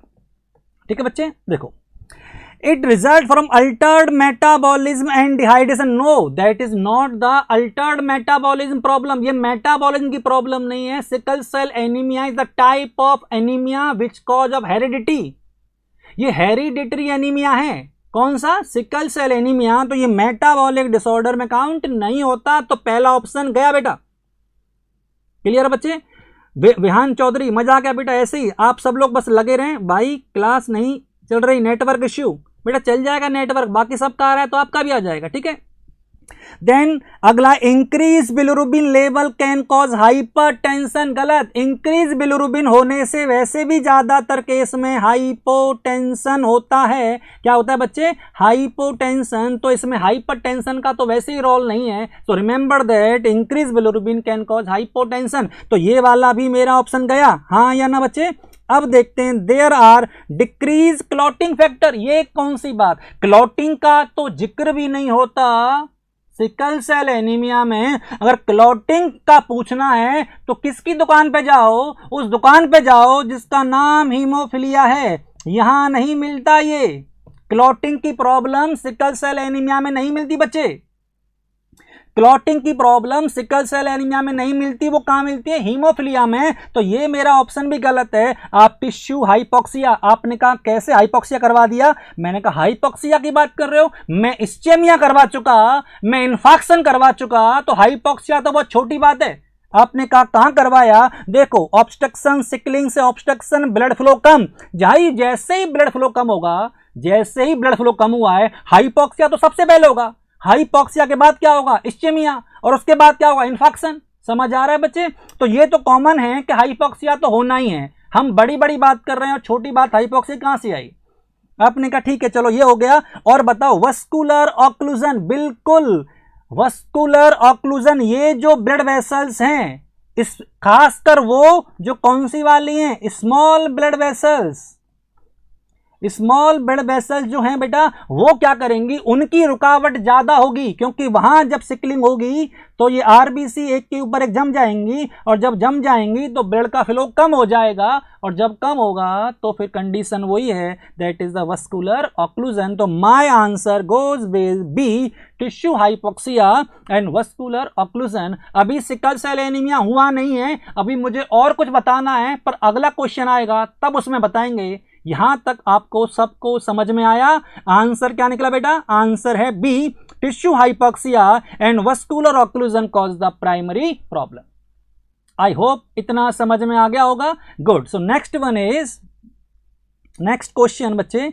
देखो, एक क्वेश्चन को समझाने में जितनी स्लाइड लग रही हैं, आपको उससे पता चलेगा कि कितनी सारे एक्सप्लेनेशन की जरूरत है. आपने क्या एक बार दिखाना? आओ, सिकल सेल एनीमिया के बारे में और देख लो. ये है हेल्दी इंसान और ये है वो इंसान जिसे क्या हुआ बेटा? Sickle cell anaemia. क्या हुआ है? Sickle cell anaemia. Meperidine contraindicate होती है बेटा. सही कहा कुलदीप. मैपेरिडिन नहीं देते because meperidine cause seizure in newborn और इन्फेंट और बड़े बच्चों में. कभी मैपेरिडिन नहीं देते. इसके अलावा कोई और दे देना नार्कोटिक के अंदर. मैपेरिडिन मत देना, क्योंकि बच्चों में मैपेरिडिन सीजर करवा देती है. बहुत बढ़िया बेटा. हाँ चलो, क्वेश्चन बच्चा पूछ रहा है कि सर ऑक्सीजन पूछे और फ्लूइड पूछे तो मेरी पहली प्रायोरिटी क्या है? ऑक्सीजन और फ्लूइड में, ऑक्सीजन और फ्लूइड में से पहले क्या देना है? तो मेरी फर्स्ट प्रायोरिटी है फ्लूइड देना. एम्स जोधपुर, एम्स जोधपुर में क्वेश्चन पूछा था, सिकल सेल एनीमिया के लिए फर्स्ट प्रायोरिटी क्या होती है? स्टार्ट फ्लूइड, आईवी, खास के आईवी. ठीक है बच्चों, तो ये सब फ्लूइड देते हैं या ऑक्सीजन? मैंने बेटा बता दिया, राकेश निंगानिया पहले फ्लूइड देते हैं. ठीक है बेटा, आंसर मिल गया सबको. गुड. तो आपने कहा सर ठीक है, अब बताना, ये एक वो बच्चा है जो हेल्दी है और ये वो बच्चा है जिसको सिकल सेल एनीमिया. इसकी आरबीसी और इसकी आरबीसी में फर्क देखो. ये आरबीसी है बेटा सिकल शेप. कैसी आरबीसी है? सिकल. और ये है बेटा बाइकॉनकेव. स्टार बना लो। बाइकॉनकेव नॉर्मल आरबीसी का शेप कैसा होता है? बाइकॉनकेव शेप होती है, और जो इस कंडीशन में है वो सिकल शेप होती है। तो आपने कहा कि ये जो आरबीसी है ये इजीली जाएगी और रास्ते में कहीं नहीं रुकेगी। और यहां आप नोट करो इस बात को, ये जहां पे जमा हो गई हैं और जमा होने से ब्लड का फ्लो यहां कम हो गया और यहां नॉर्मल रहा। जिधर कम हुआ वहां पर इस्चेमिया हो जाएगा, वहां पर इन्फेक्शन हो जाएगा, वहां पर पेन हो जाएगा। आई होप सो समझ में आ रहा होगा। तो बाकी सारी डिटेल जब मैं पढ़ाऊंगा आपको सिकल सेल एनीमिया, उसमें और देख लेंगे, हम डिस्कस कर लेंगे। अभी आप ये समझो कि ये नॉर्मल ब्लड सेल है, तो यहां पर अनरिस्ट्रिक्टेड ब्लड फ्लो है। कैसा बेटा? अनरिस्ट्रिक्टेड ब्लड फ्लो है। और यहां पर sickle cell blocking blood flow, और जब सिकल सेल ने ब्लॉक कर दिया ब्लड फ्लो को, इसी को तो हम कहते हैं क्या? सिकलिंग। क्या कहते हैं बेटा? सिकलिंग। तो दैट इज द थिंग। ये है अनरिस्ट्रिक्टेड और ये है सिकलिंग। आई होप आपको समझ में आ रहा होगा, सब ने इसको समझ लिया होगा। वापस से कह रहा हूं, चैनल को सब्सक्राइब करें, लाइक करें और शेयर करें। जिन्होंने नहीं किया उन्हें पाप लगने वाला है, बहुत बड़ा वाला। ठीक है बच्चों? तो आपने कहा कि that is the sickling. Sickling तब होगी जब आरबीसी का शेप कैसा हो जाएगा? Sickle shape. I hope so इतना समझ में आ रहा होगा बच्चे। ठीक है, नेक्स्ट क्वेश्चन भी डिस्कस। नेक्स्ट क्वेश्चन भी हम जो देख रहे हैं वो क्वेश्चन हमें कुछ ऐसा मिला है जो आपके स्क्रीन पे है, और मेरा है वो क्वेश्चन से सीधा डाटा मेरा वर्ड में अंडरलाइन कर रहा हूं। इस वर्ड को देख के समझ लो, क्योंकि अब जो चैप्टर डिस्कस होगा उस चैप्टर का नाम हीमोफिलिया होगा। तो हीमोफिलिया के बारे में जितने डाउट हैं वो भी अभी क्लियर होने हैं। बस आप बने रहें, हर चीज आपको समाधान मिलने वाली है। तो क्वेश्चन आपके सामने है बेटा, और क्वेश्चन जो आपके सामने है वो सब आपके सामने। अब आप थैलेसीमिया का क्वेश्चन पढ़ लो। A client with thalassaemia has a very swollen knee after falling from bicycle. After falling from bicycle the riding which of the following is the first nursing action?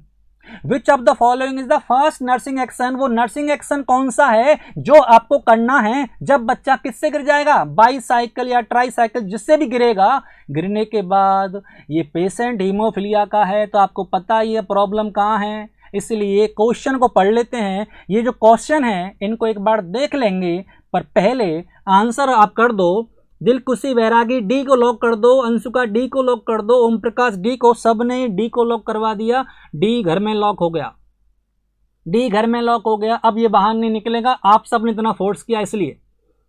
Ankit, Sunil, Divya, Jasprit, very good. सबके answer आने चाहिए बेटा, सबके answer. Uma, Rahul, Nirma, Chandrababu, Teja, धीरज, हर बच्चे को answer करना है। जिसने आंसर नहीं किया एग्जाम में हीमोफिलिया गलत है उसका, कंफर्म। तो बेटर है यहीं गलत करो, जो भी करना है। ठीक है बच्चों? तो दैट इज द ओके। सबके आंसर आ रहे हैं, बहुत स्पीड से आ रहे हैं। यही आपका डेडिकेशन, यही आपका जो इच्छा शक्ति है, ये आपको एम्स तक लेके जाएगी। बहुत बढ़िया बेटा, वेरी गुड। सबके आंसर डी आ रहे हैं। मैं अब तो इतनी स्पीड से आ रहा है कि मैं नाम भी नहीं पढ़ पा रहा हूं, पर हाँ सबके आंसर डी आ रहे हैं। अभी तक एक दो का ही बी आया है, बाकी सबका डी आया है। इससे प्रूव होता है कि यू आर माई स्टूडेंट। इससे पता लगता है कि तुम मेरे स्टूडेंट हो। बहुत बढ़िया बेटा, चलो चलो सबका डी आ गया, बहुत बढ़िया। कोई रहा तो नहीं, सबने डी दे दिया आंसर। चलो एक बार देख लेते हैं हीमोफिलिया के बारे में। ठीक है बेटा? अब क्वेश्चन है मेरा हीमोफिलिया से, तो आंसर भी हम हीमोफिलिया से लेंगे। Heading is haemophilia. हीमोफिलिया, आपने कहा सर हीमोफिलिया क्या? Haemophilia is clotting disorder. कई बुक में ब्लीडिंग डिसऑर्डर लिखा होता है, मान लेते हैं सही, पर एक्यूरेट सही नहीं है। एक्यूरेट है ब्लीडिंग नहीं, क्लॉटिंग डिसऑर्डर है। ओके, तो हीमोफिलिया क्लॉटिंग डिसऑर्डर है। आपने कहा मतलब ये बेटा कि कोई सा एक ब्लीडिंग, कोई सा एक clotting factor, any one, very important, any one clotting factor deficiency. Any one clotting factor deficiency. कोई सी एक, कितने होते हैं? 13 क्लॉटिंग फैक्टर हैं, उनमें से किसी एक की भी कमी हो जाए तो वो कहलाता है क्या बच्चे? हीमोफिलिया। यानी हीमोफिलिया आंसर पूछा जाए कैसा डिसऑर्डर है, दैट इज क्लॉटिंग डिसऑर्डर। अब बात एक और, इसको 5 स्टार बनाओ और माइंड में अभी चिपका लो, कैसा डिसऑर्डर है सर, एक्स लिंक्ड डिसऑर्डर। कैसा डिसऑर्डर है, एक्स लिंक। तो सिकल सेल एनीमिया कैसा था, सिकल सेल एनीमिया था बेटा, sickle cell anaemia answer is autosomal recessive, और ये X linked disorder, X linked disorder. बहुत बढ़िया बेटा दिनेश दान, बहुत सही कहा बेटा। Absent any one clotting factor, किसी एक क्लॉटिंग फैक्टर कमी होना, बहुत बढ़िया, सब लोग आंसर दे रहे हैं, that is very nice. EIC नहीं बेटा, दैट राइस बेटा। सत्यनारायण दाकर थोड़ा सा गलत हो गया पर सही है, ठीक है। So in that condition X linked disorder है कौन सा, हीमोफिलिया। अब हीमोफिलिया के बारे में आप जानते हो, फीमेल जो है, फीमेल XX होती है और जो मेल है वो XY होता है। एक लाइन याद रखना मेरी हमेशा आपसे, मैं लाइन बता देता हूं, फीमेल ऑलवेज नॉर्मल और कैरियर, और male never be carrier, male never be carrier. Male कभी हीमोफिलिया का कैरियर नहीं हो सकता, वो सिर्फ या तो पेशेंट होगा और या वो नॉर्मल होगा, वो कभी कैरियर नहीं होता। क्लियर है। और फीमेल को कभी डिजीज नहीं होती क्योंकि ऐसी फीमेल जन्म ही नहीं लेती। मोस्टली 97 से ज्यादा % से जो फीमेल को अगर हीमोफिलिया है तो वो कैरियर होती है तो मैं कह रहा हूं है नहीं। आप कहोगे सर आपने तो कहा था कि हीमोफिलिया वाले सर 90, मैंने ये कहा है अगर हीमोफिलिया की 100 फीमेल हैं तो उसमें 97% क्या निकलती है, कैरियर। हीमोफिलिया को रॉयल डिजीज कहते हैं। क्या कहते हैं बेटा, रॉयल डिजीज, क्योंकि सबसे पहले ये रॉयल यानी कि राजघराने में हुई थी ब्रिटेन के अंदर। ठीक है बच्चों, तो also known as royal disease. Clear. आपने कहा रॉयल डिजीज है, एक्स लिंक्ड डिसऑर्डर है, वो हम देख लेते हैं। और बताओ सर इसके अंदर क्या होता है। अब देखते हैं इसके अंदर कुछ बातें हैं जो आपको बहुत ज्यादा याद रखनी है। 2 चीजें नॉर्मल होती हैं, 2 थिंग आर नॉर्मल। मैं 2 क्यों लिख रहा हूं, क्योंकि आपको ये मैं याद करवाना चाहता हूं कि आंसर क्या है। 2 चीजें नॉर्मल होती हैं, एक ब्लीडिंग टाइम नॉर्मल होता है और एक प्रोथ्रोम्बिन टाइम नॉर्मल होता है। हीमोफिलिया के अंदर 2 टाइम नॉर्मल होते हैं, एक तो ब्लीडिंग टाइम नॉर्मल होता है और एक बच्चे प्रोथ्रोम्बिन टाइम नॉर्मल होता है। सबको समझ में आ रहा है बच्चे, वेरी गुड, सबको समझ आ रहा है। 2 होते हैं नॉर्मल, एक ब्लीडिंग टाइम नॉर्मल आती है और एक आता है clotting time normal, sorry prothrombin time. और 2 चीजें जो हैं वो इंक्रीज हो जाती हैं, इंक्रीज्ड। और वो कौन सी हैं सर, पहला है क्लॉटिंग टाइम, पहला है क्लॉटिंग टाइम, समझ पा रहे हो, और दूसरा partial thromboplastin time, PTT, partial thromboplastin time. ये दोनों चीजें बढ़ती हैं हीमोफिलिया के अंदर, बहुत बढ़िया। एंड 2 चीजें नॉर्मल रहती हैं, कौन कौन सी, that is the bleeding time and prothrombin time normal होते हैं। क्लियर बच्चों, तो ये 2 चीजें आपको याद रखनी है। अब हम देखते हैं हीमोफिलिया के बारे में और कुछ बातें हो रही हैं। टाइप ऑफ हीमोफिलिया, इसके बच्चे मेनली 4 टाइप होते हैं हीमोफिलिया के, हीमोफिलिया ए, हीमोफिलिया सी, हीमोफिलिया सी, बी और डी। तो टोटल कितने टाइप हैं बेटा हीमोफिलिया के, टोटल 4 टाइप होते हैं, हीमोफिलिया ए, हीमोफिलिया बी, हीमोफिलिया सी, हीमोफिलिया डी। बहुत बढ़िया, सबके आंसर आ रहे हैं।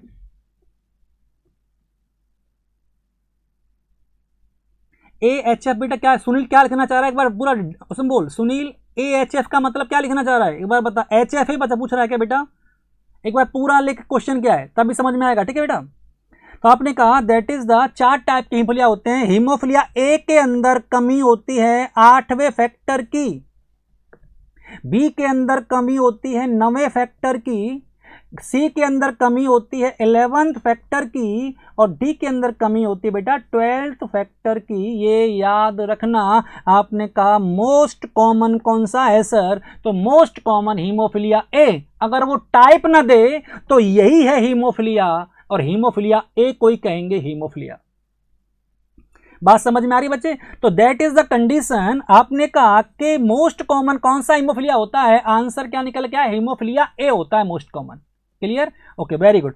आपने कहा और बताओ सर ये कितना परसेंट होता है टोटल हीमोफिलिया का? 85% अकेला हीमोफिलिया ए होता है। टोटल हीमोफिलिया का कितना? 85% अकेला कौन सा होता है? हीमोफिलिया ए होता है। तो यही है हीमोफिलिया। आपने कहा इस हीमोफिलिया में क्या ज़्यादा चांस है? बार बार ब्लीडिंग होने के चांस, पॉसिबिलिटी ज़्यादा होती है, पॉसिबिलिटी ज़्यादा होती है। और कोई पूछे, बहुत इंपॉर्टेंट पॉइंट बच्चे, most common sign of haemophilia, haemophilia का सबसे कॉमन साइन बताइए, तो answer is haemarthrosis. Haemarthrosis is the most common sign of haemophilia. इसे स्टार बना लेना। हीमोफिलिया का मोस्ट कॉमन साइन कोई पूछे एग्जाम में तो आप क्या लिख के आओगे? That is the haemarthrosis. आपने कहा what is haemarthrosis? Bleeding, bleeding from joint या इन जॉइंट, जॉइंट के अंदर ब्लीडिंग का होना, दैट इज हीम आर्थ्रोसिस। और बच्चा थोड़ा सा गिरता है, चोट लगती है और ब्लीडिंग स्टार्ट हो जाती है, that is the haemarthrosis. और हीम आर्थ्रोसिस, हीम आर्थ्रोसिस किसका क्लासिकल साइन है? किसका क्लासिकल साइन है? हीमोफिलिया का। और हीमोफिलिया जब कोई ना बोले तो हीमोफिलिया ए को ही मानते हैं हीमोफिलिया। ठीक है बच्चे? सर चल नहीं रहा, क्या नहीं चल रहा बेटा? सब तो चल रहा है, सारी दुनिया चल रही है बेटा। सो इन दैट कंडीशन आपने कहा ब्लीडिंग जॉइंट से हो जाती है, that is the haemarthrosis. अब बात करते हैं जब भी ब्लीडिंग हो, जब भी ब्लीडिंग हो और एज ए नर्स आपको क्या करना चाहिए? तो मैं बता रहा हूं फर्स्ट एड।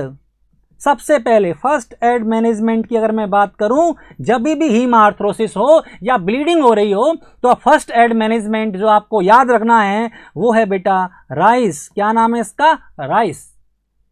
राइस याद करने का तरीका है, खाने का तरीका भी राइस होता है और याद करने का तरीका भी याद क्या है? राइस है। तो राइस को हम कैसे पढ़ेंगे? ये है हमारे सामने पिक्चर। इसमें हम राइस को देखते हैं कि हम कभी भी हीम आर्थ्रोसिस हो या कभी भी जॉइंट में ब्लीडिंग हो या कहीं भी ब्लीडिंग हो तो हम कैसे मैनेज करने की ट्राई करेंगे इसको? तो सबसे पहले रेस्ट। रेस्ट का मतलब है इमोबिलाइज। जहां से ब्लीडिंग हो रही है उसको ज्यादा हिलाना डुलाना मत, नहीं तो ब्लड फ्लो बढ़ेगा, इसलिए रेस्ट रखना है इसको। उसके बाद आइस लगानी है। आइस पता ये cold application can cause vaso constriction, और जब वो हो जाएगा तो ब्लीडिंग कम हो जाएगी, इसलिए बेटर है आपके पास आइस हो तो आप आइस लगा दो, जैसे यहां इसने लगा रखी है। ठीक है बच्चों? तो दैट इज द, ये तो सो गया, सोना नहीं है, रेस्ट करने को बोला है, ये तो नींद निकाल रहा है, सोना नहीं है आपको, बस इसमें क्या है कि आइस लगानी है। ठीक है बेटा? आपने कहा ठीक। देन कंप्रेशन, कंप्रेशन करने से ब्लड का फ्लो कम हो जाएगा और ब्लीडिंग कम हो जाएगी। ये बहुत सिंपल सा फंडा है। टर्निकेट बांध सकते हो या आपके पास जो भी हो वो बांध लो, जिससे कि कंप्रेस हो जाए और ब्लीडिंग कम हो जाए, ब्लड का लॉस कम होगा, तो I can carry the patient to the hospital. मैं इसे जब तक हॉस्पिटल लेके जाऊं जब तक तो सही रहे। समझ आ रहा है ना बच्चे? तो आपने कहा उसके बाद दैट इज एलिवेशन। आप अगर ग्रेविटी, नाम सुना है ना ग्रेविटी का? बहुत बढ़िया, न्यूटन चाचा, ये वही है। ग्रेविटी के अगेंस्ट जो चीजें होती हैं उसका ब्लड फ्लो कम होता है। अगर आप हाथ को नीचे की तरफ कर दोगे तो ब्लड ज्यादा गिरेगा, हाथ ऊपर रखोगे तो ब्लड कम निकलेगा, क्योंकि अंदर बॉडी में पंप तो लगी नहीं है कि पानी ऊपर फेंक रहा है। समझ में आ रहा है ना? बहुत सिंपल सा फंडा है। आप इस बात को कोशिश करो समझने की जो मैं कह रहा हूं। That is the compression, then rest, ice, compression and elevation, that is the RICE. And the RICE is the first aid management of bleeding and heme arthrosis. I hope आपको समझ में आ गया होगा। आपने कहा सर वो आप है ना क्रायो प्रेसिपिटेट दे देते। क्रायो प्रेसिपिटेट में लेके जिम में नहीं घूमता हूं बेटा, ना आप जिम में लेके घूमते हो। और क्रायो प्रेसिपिटेट भी never given for prevention of bleeding. Cryo precipitate always given in the severe case of bleeding. तो आप ऐसे नहीं है कि जब मन करे तब लगा लो क्रायो प्रेसिपिटेट, बोला चलो आज बहुत दिन हो गए, बहुत दिन से लगवाया नहीं है क्रायो प्रेसिपिटेट, एक बार हॉस्पिटल चलते हैं बच्चे को लेके और 2 पाउच लगवा के लाते हैं क्रायो प्रेसिपिटेट के। बहुत दिन से जिद कर रहा है, ये लगवाया नहीं आपने, ऐसा नहीं होता है।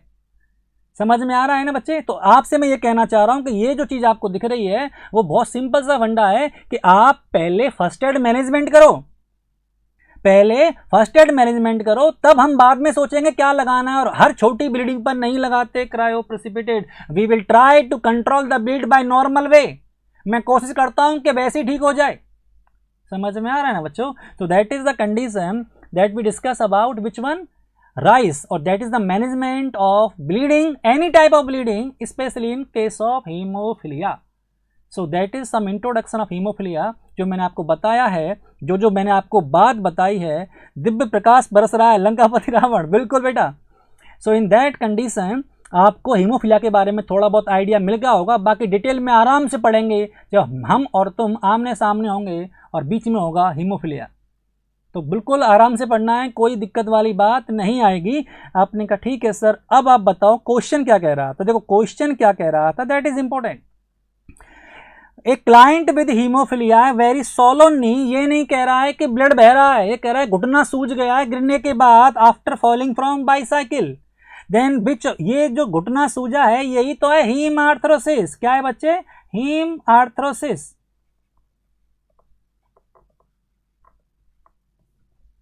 हीम आर्थ्रोसिस, ठीक है बच्चे। देन विच, पेपर लीक हो रहा है बेटा, पेपर लीक नहीं हो रहा, I am trying to give my best for my student. Then which of the following is the first nursing, सबसे पहले आपको क्या करना है, then initiate IV site, begin administration of cryoprecipitate. एक तो बात है कि तू आईवी स्टैंड लेके घूमे साथ में, फिर तेरी जेब में क्रायोप्रेसिपिटेट का पाउच होना चाहिए। और मुझे नहीं लगता कि किसी इंसान की जेब में -20 डिग्री सेल्सियस टेम्परेचर होगा। इतना ठंडा अगर जेब लेके घूम रहे हो तो सब कुछ ठंडा हो जाएगा तुम्हारा। फिर तो इतनी ठंडी जेब किसी की नहीं होती कि क्रायोप्रेसिपिटेट को जेब में रख के घूम सको। समझ में आ रहा है ना? तो ये तो कन्फर्म है कि जहां चोट लगी है वहां पे आप लेके नहीं जाओगे किसको, क्रायोप्रेसिपिटेट को, किसा भी से लगवा दो क्रायोप्रेसिपिटेट। तो ये पॉसिबल, फर्स्ट प्रायोरिटी तो हुई नहीं मेरी। मैंने कहा ब्लड बह रहा है तो बहने दो, मुझे कुछ नहीं करना, मुझे क्या लगाना है, क्रायोप्रेसिपिटेट। ऐसे कौन बात करता है भाई? क्यों? क्योंकि मेरे को यह बताया गया है कि हीमोफिलिया में क्रायोप्रेसिपिटेट ही लगाते हैं। अरे लगाते हैं भाई, मैं जानता हूं, पर अभी क्या कर सकता है वो बता दे, क्योंकि मैं पूछ रहा हूं फर्स्ट नर्सिंग एक्शन। समझ में आ रहा है ना? तो इन दैट कंडीशन आपने कहा ठीक है सर और बताओ। तो ये वाला ऑप्शन तो मेरा वैसे ही गलत है। आपने कहा type and cross match possible blood transfusion. आओ बहुत बढ़िया, पहले ब्लीडिंग हो रही है और आप क्रॉस मैच करा रहे हो कि बहने दो, पहले डोनर आ जाओ, मैं क्रॉस मैच कर लूं, फिर मैं बताता हूं इसे क्या लगाना है, इतने में बच्चा निबट जाएगा। पर फर्स्ट इस बात को समझो, माना ये सारी चीज सही है, माना सारी चीज सही है, मैं मना नहीं कर रहा हूं, पर मुझे आंसर देना है फर्स्ट वाला। Then condition, monitor client vital sign every 5 minute. Every 5 minute vital sign check करने से ब्लीडिंग बंद नहीं होगी। हर 5 मिनट में हाथ पकड़ के बैठ जाओगे, बोलो ठीक सा लग रहा है, ऐसे ब्लीडिंग बंद नहीं होने वाली है। आप पहले अपना इंटरवेंशन करो, उसके बाद कंटिन्यू रखना है वाइटल साइन। दिन में हर 5 मिनट में नहीं, 2 मिनट में चेक कर लेना। पर बोला वहां ब्लड बह रहा है और आपने कहा नहीं, एक बार मैं टीपीआर जरूर लूंगा क्योंकि मुझे बताया टीपीआर लेना चाहिए, vital sign is very important. इतना कॉमन सेंस यूज मत करना, नहीं तो बच्चा निबटना पक्का है। समझ में आ रहा है ना बच्चे? देन इन दैट कंडीशन आपने कहा कि ये जो फर्स्ट 5 मिनट में हमें वाइटल साइन लेना, it's not my first priority. Okay, it's my priority, मैं मना नहीं कर रहा हूं, पर पहले बच्चा मुझे स्टेबल लाने दो, then I will start vital sign, हर 5 मिनट में कर लूंगा। क्लियर? तो ये ऑप्शन भी गया। नाउ अब बचा apply ice pack and compression. अब ये दोनों चीजें वो हैं जो मुझे करनी है। ये 2 चीज इन 4 में से आती हैं, एक तो ये और एक ये। जब 2 चीज मुझे मिल गई जो मुझे करनी चाहिए थी, तो यही मेरा आंसर हुआ ना। क्लियर बच्चों? तो यही मेरा आंसर हुआ। 2000 का नोट डाल दो, अभी डलेगा बेटा आराम से।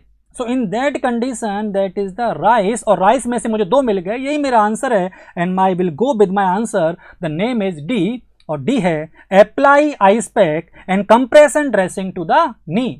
क्लियर बच्चों? So that is we discuss about haemophilia. अभी खत्म नहीं हुआ, अभी ऑलमोस्ट 1 आवर हो चुका है and we discussed only 3 question, पर out of 3 we discuss 3 disease.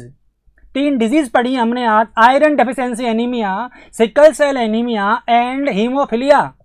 Clear बच्चों? So that is very important, क्योंकि आपको एक क्लास में इतनी सारी चीजें हैं। आपने कहा और बताओ क्वेश्चन, और क्वेश्चन बताने से पहले एक बार मैं कुछ ऐप के बारे में आपको बता देता हूं, जो ऐप के बारे में आपकी इतनी क्वेरी आती है बार बार। तो अब मैं जो बात बोलने जा रहा हूं उस बात को समझ लेना अच्छे से। आप समझ लोगे तो आपके बार बार डाउट नहीं आएंगे और बार बार मैं रिप्लाई नहीं कर पाऊंगा। इसलिए आप भी समझ लो और आपका कोई पास में बैठा है उसको भी समझा दो, और जो भी आपसे पूछे आप मेरी बिहाफ पर आप उससे बात कर लेना। जो मैं कह रहा हूं यही सही है। अगर वो मुझे नहीं जानता तो आपको जानता होगा, आप समझा देना उसे। जो मैं अभी कह रहा हूं ऐप के बारे में, आपको मैं जो बात बताने जा रहा हूं, that is a very important. सबसे पहले ये कंफर्म है, अगर सब कुछ ठीक रहा, एवरीथिंग, देखो अनहोनी का कुछ नहीं पता, बट 99.9% ये ऐप इसी वीक आएगी। पहली चीज क्लियर है। पहला क्वेश्चन मैं ये बता दिया कि ये ऐप कब आएगी, तो बार बार ये क्वेश्चन मत पूछना प्लीज कि ऐप कब आएगी। ऐप इसी वीक आएगी, इस मंडे से और संडे तक 101%। अगर कुछ भी टेक्निकल इश्यू नहीं होता है तो काम बहुत जोरों से चालू है, रिकॉर्डिंग चालू है, सब कुछ चालू है। क्लियर बच्चे। तो आपने कहा सेकंड थिंग। सेकंड आता है सर ऐप की जो वैलिडिटी है, हम कोई भी क्रैश कोर्स नहीं देने वाले और ना कोई क्रैश कोर्स की बात होने वाली है। क्लियर है। तो जो ऐप है बच्चे, जो ऐप है ध्यान सुनना, वो पूरे 12 महीने के लिए आएगी, 12 मंथ, पहली चीज। और ये ऐप का जो कोर्स है, ये ऐप पर जो कोर्स है वो anyhow before NORCET पूरा होगा। वो नॉट सेट से पूरा कराना है, that's my promise to you. ये हमारी प्रॉमिस है कि आपको नॉट सेट से पहले कराया जाएगा। ठीक है बच्चे, थैंक्स। उसके बाद अब बात करते हैं कि इसके अंदर क्या है। इस ऐप के अंदर लगभग 500 to 600 आवर्स, 500 से 600 घंटे की वीडियो रिकॉर्डिंग होगी। 500 to 600। क्लियर बच्चे। 500 से लगभग कितना, 600, कितने, 500 से 600 ये क्या रहेंगे बच्चे, इसमें आर्ट्स रहेंगे। आपने कहा ठीक है। आपने कहा एक साथ इतने आर्ट्स आएंगे, नहीं, एक साथ नहीं आएंगे। मैं कोई झूठा प्रॉमिस नहीं करता, कोई भी बात ऐसी नहीं बोली जाएगी जो बाद में गलत हो। तो फिर इसे कब आएंगे, इसमें वीडियो स्टार्टिंग में जो वीडियो आएंगे लगभग 90 to 100 आर्ट्स से स्टार्ट करेंगे हम। ठीक है। और अगर आप 5 घंटे पर डे पढ़ते हो, एवरी डे पढ़ते हो, जो आप ऐप से मैक्सिमम पढ़ पाओगे, तो लगभग ये आपके पास 18 से 20 दिन का मटेरियल रहेगा। और हम रुकेंगे नहीं, इसके बाद एवरी वीक इसमें वीडियो ऐड होंगे, क्योंकि हमें कोर्स पूरा कराना है नॉट सेट से पहले। हमें ये कोर्स नॉट सेट से पहले कराना है, इसलिए ये बात याद रखना कि वीडियो हर वीक ऐड होंगे, इसमें कोई कॉम्प्रोमाइज नहीं होगा। आप जब तक पढ़ नहीं पाओगे तब तक और वीडियो आ जाएंगे। आप पढ़ के खत्म करोगे उससे पहले और वीडियो। आपको पढ़ना है, जितना पढ़ सकते हो पढ़ो। क्लियर बच्चे, समझ में आ रहा है। हाँ, साइकेट्रिक सब कुछ आपको पता चल जाएगा। और मैं अपना बता देता हूं, मैं ओबीजी, पीडियाट्रिक, रिसर्च और मैनेजमेंट, ये मैं लूंगा। ओबीजी, पीडियाट्रिक, रिसर्च और मैनेजमेंट, ये सब्जेक्ट हैं मेरे, यानी आप जानते हो किसके। क्लियर है। ये सब्जेक्ट मुझे लेने हैं। कुशवा संध्या, सामने आंसर मिल गया बच्चे। अपूर्वा तेलंगाना, टीचर वही है जो सामने दिख रहे हैं। क्लियर।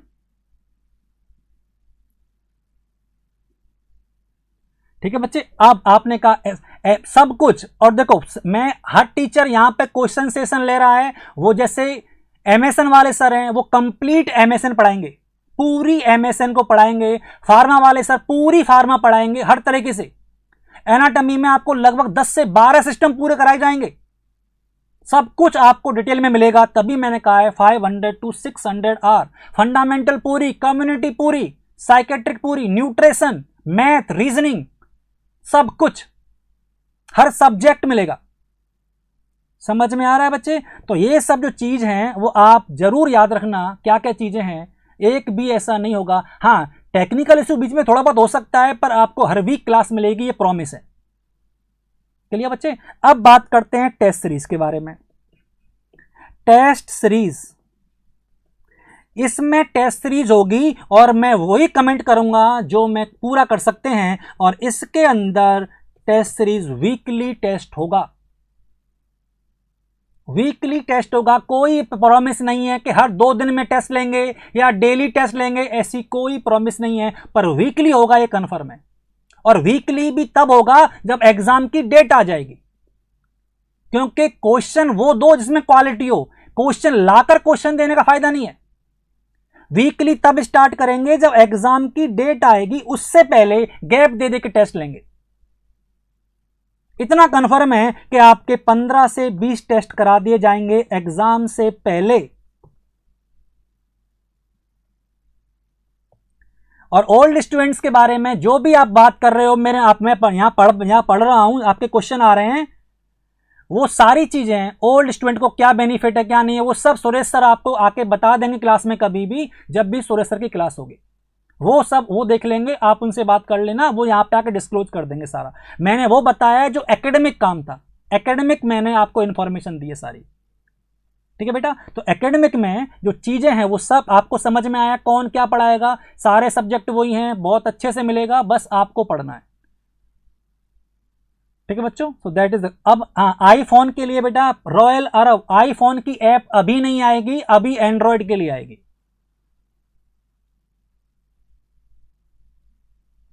सब बेस्ट मिलेगा बेटा, अच्छा नहीं बेस्ट मिलेगा, घबराओ मत, सब कुछ अच्छा मिलेगा।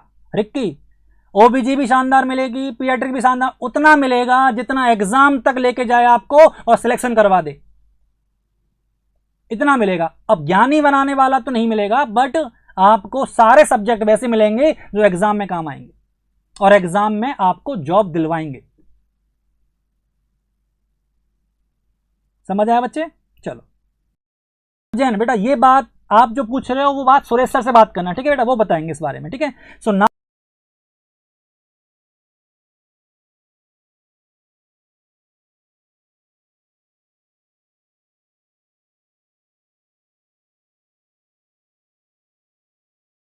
Okay, and the next thing is जो टेस्ट सीरीज है, अभी इसमें एक चीज मुझे बाद में बताई है, जो टेस्ट सीरीज होगा, जो भी टेस्ट सीरीज है बेटा, टेस्ट सीरीज उसमें अनलिमिटेड अटेम्प्ट होंगे। आप एक टेस्ट को कितनी बार भी दे सकते हो, अनलिमिटेड अटेम्प्ट। इतना ही टेक्निकल मुझे नहीं पता, बट हाँ आपको ही प्रॉमिस करवाई जा रही संस्था से, तो आपको ये मिलेगा। आपको हर टेस्ट में जितनी बार भी देना है, कोई आपको लगता है वापस देना है मुझे, तब मेरी तैयारी अच्छी नहीं थी, इस बार मैं देके देखता हूं, तो आप दे सकते हो। समझ में आ रहा है बच्चे? क्लियर? हाँ, मैं ये नहीं कह रहा सब कुछ अच्छा होगा, बट जो वो आपको वो मिलेगा जो अभी सबसे अच्छा आपके साथ हो सकता है, आपके लिए जो बेस्ट हो सकता है, वो देने की कोशिश हमारी रहेगी। ये आपको हमारी प्रॉमिस है, हम सब की पूरी टीम की, कि आपको वो प्रॉमिस हम दे रहे हैं कि आपको बेस्ट देने की हर संभव कोशिश की जाएगी। परफेक्ट दुनिया में कोई नहीं होता, 100% कुछ नहीं होता, बट ये है आपको मिलेगा सब कुछ अच्छा। चलिए बच्चे, ठीक। ओके, तो नेक्स्ट क्वेश्चन वी डिस्कस, अगला क्वेश्चन देखते हैं बेटा। नेक्स्ट क्वेश्चन नंबर 4 आपकी स्क्रीन पे है, और अभी हम पढ़ रहे हैं हेमेटोलॉजी। हम क्या पढ़ रहे हैं बच्चे? हेमेटोलॉजी। ओके,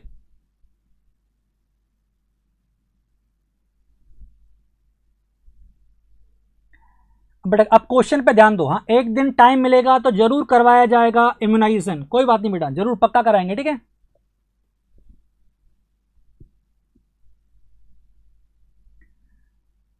ओके, अब देखो अगला क्वेश्चन आपके सामने है, इसे पढ़ो एक बार।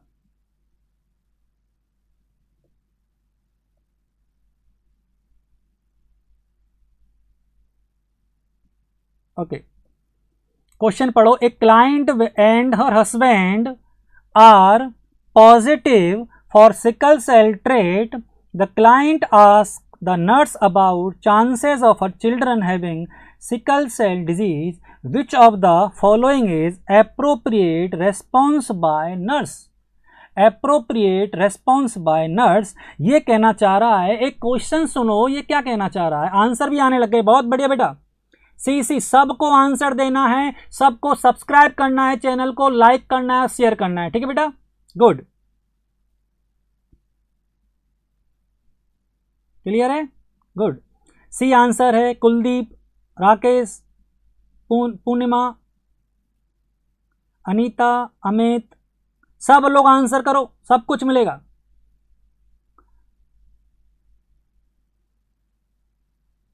Very good.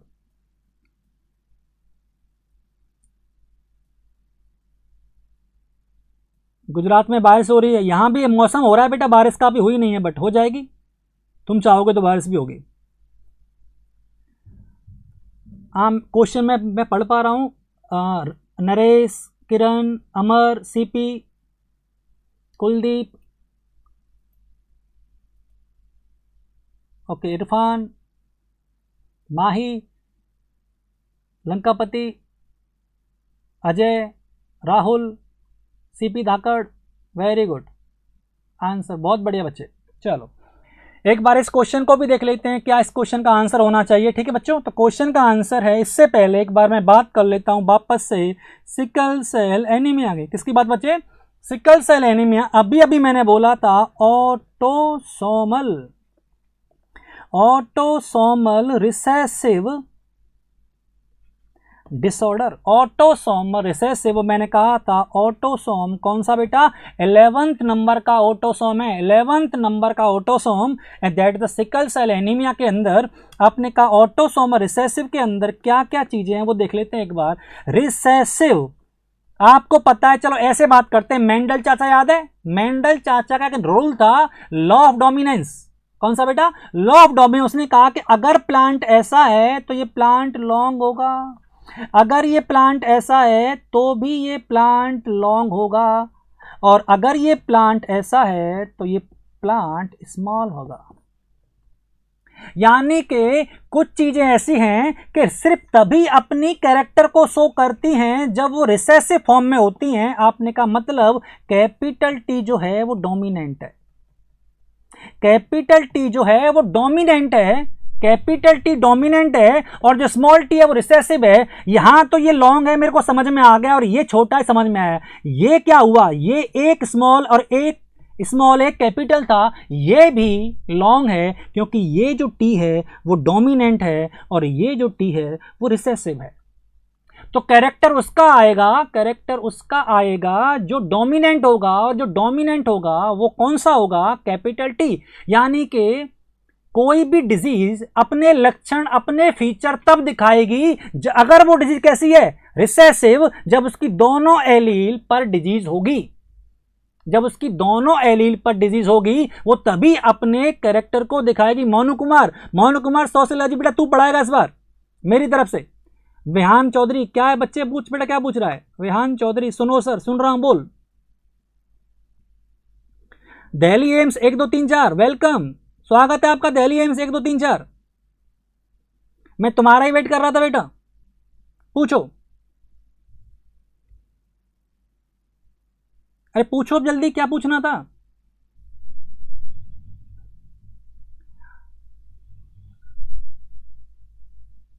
ओके हो गया बच्चे, चलो ठीक है। अब बात करें कि अगर ये डिसऑर्डर है ऑटोसोमल, तो इसमें मेल फीमेल, ये क्वेश्चन जो आप पूछ रहे हो विहान, इसका क्वेश्चन का आंसर मेरे पास नहीं है, the answer will given by Suresh sir, ठीक है बेटा। सो इन दैट कंडीशन ये जो डिसऑर्डर है ये ऑटोसोमल डिसऑर्डर है। कैसा है बच्चे, ऑटोसोमल डिसऑर्डर है। ऑटोसोम का मतलब ऑटोसोम सेम होते हैं मेल और फीमेल के। कैसे होते हैं, सेम। तो फर्क कहाँ होता है सर, फर्क होता है सेक्स क्रोमोसोम से। ऑटोसोम तो सेम ही होते हैं, तो आप इसमें ऐसा गुणा भाग मत कर देना कि male is equal to XY, female is equal to XX, नहीं, ये चीज नहीं होगी। क्रॉस करने से पहले मैं बता देता हूं ये सब चीजें नहीं होंगी। ये मेल और फीमेल वाली जो बातें हैं वो ध्यान से सुनना। मेल और फीमेल वाली जो बातें हैं वो आपको एक बार देखनी है। इसमें दोनों क्या होंगे, सेम। जब दोनों सेम होंगे तो फिर उनके कैसे हम इनको क्रॉस कराएंगे, क्रॉस करने का तरीका बता देता हूं। सिकल सेल एनीमिया है तो आप इसको ऐसे स्टार्ट करो, sickle for S, S is dominant and small s is recessive. Clear है?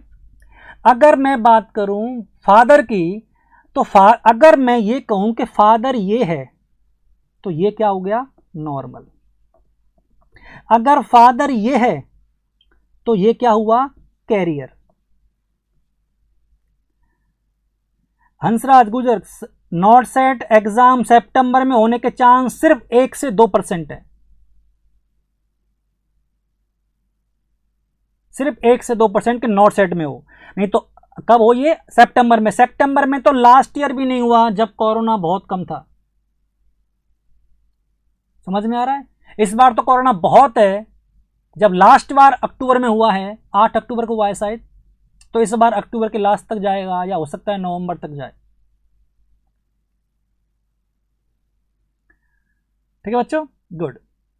तो आपने कहा ये है कैरियर और ये है नॉर्मल, और ये जो निकल के आया ये है पेशेंट। क्लियर है? ये चीज आपको याद रहेगी तो आपको बड़ी आसानी से रहेगा। अब क्वेश्चन देखो, क्वेश्चन क्या कह रहा है बेटा, क्वेश्चन में आया है कि बोथ है पॉजिटिव ट्रेट, दोनों के पास पॉजिटिव ट्रेट्स हैं, पेशेंट नहीं है, दोनों कैरियर हैं, मां और बाप दोनों कैरियर हैं। अब ये पूछ रहा है कितने % बच्चों में चांस है सिकल सेल एनीमिया का होना, कितने % में चांस है। तो अब मैं बता रहा हूं कितने % चांस है। देखो एक बार क्वेश्चन, आपने कहा ठीक है सर बताओ कि ये दोनों कैरियर हैं, तो एक कैरियर मैं यहां बना रहा हूं और एक कैरियर मैं यहां बना रहा हूं।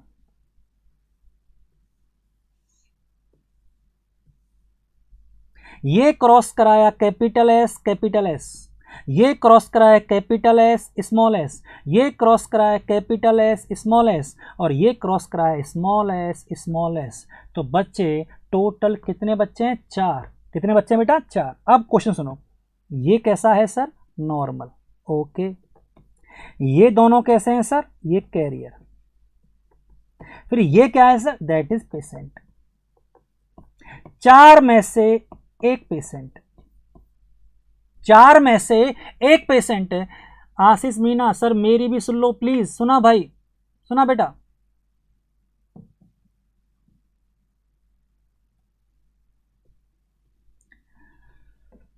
So that is thing is,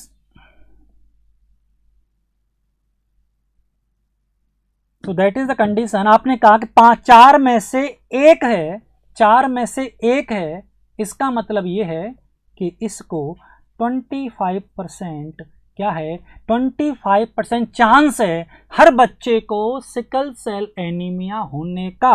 तो आंसर बेटा जाएगा इसका third, that each pregnancy carry 25% chance of child है sickle cell anaemia, and that is the discussion of sickle cell anaemia. बहुत बढ़िया, स्मॉल SS दादा इन मिर्जापुर। हाँ सचिन मुकुंदल सही कहा बेटा।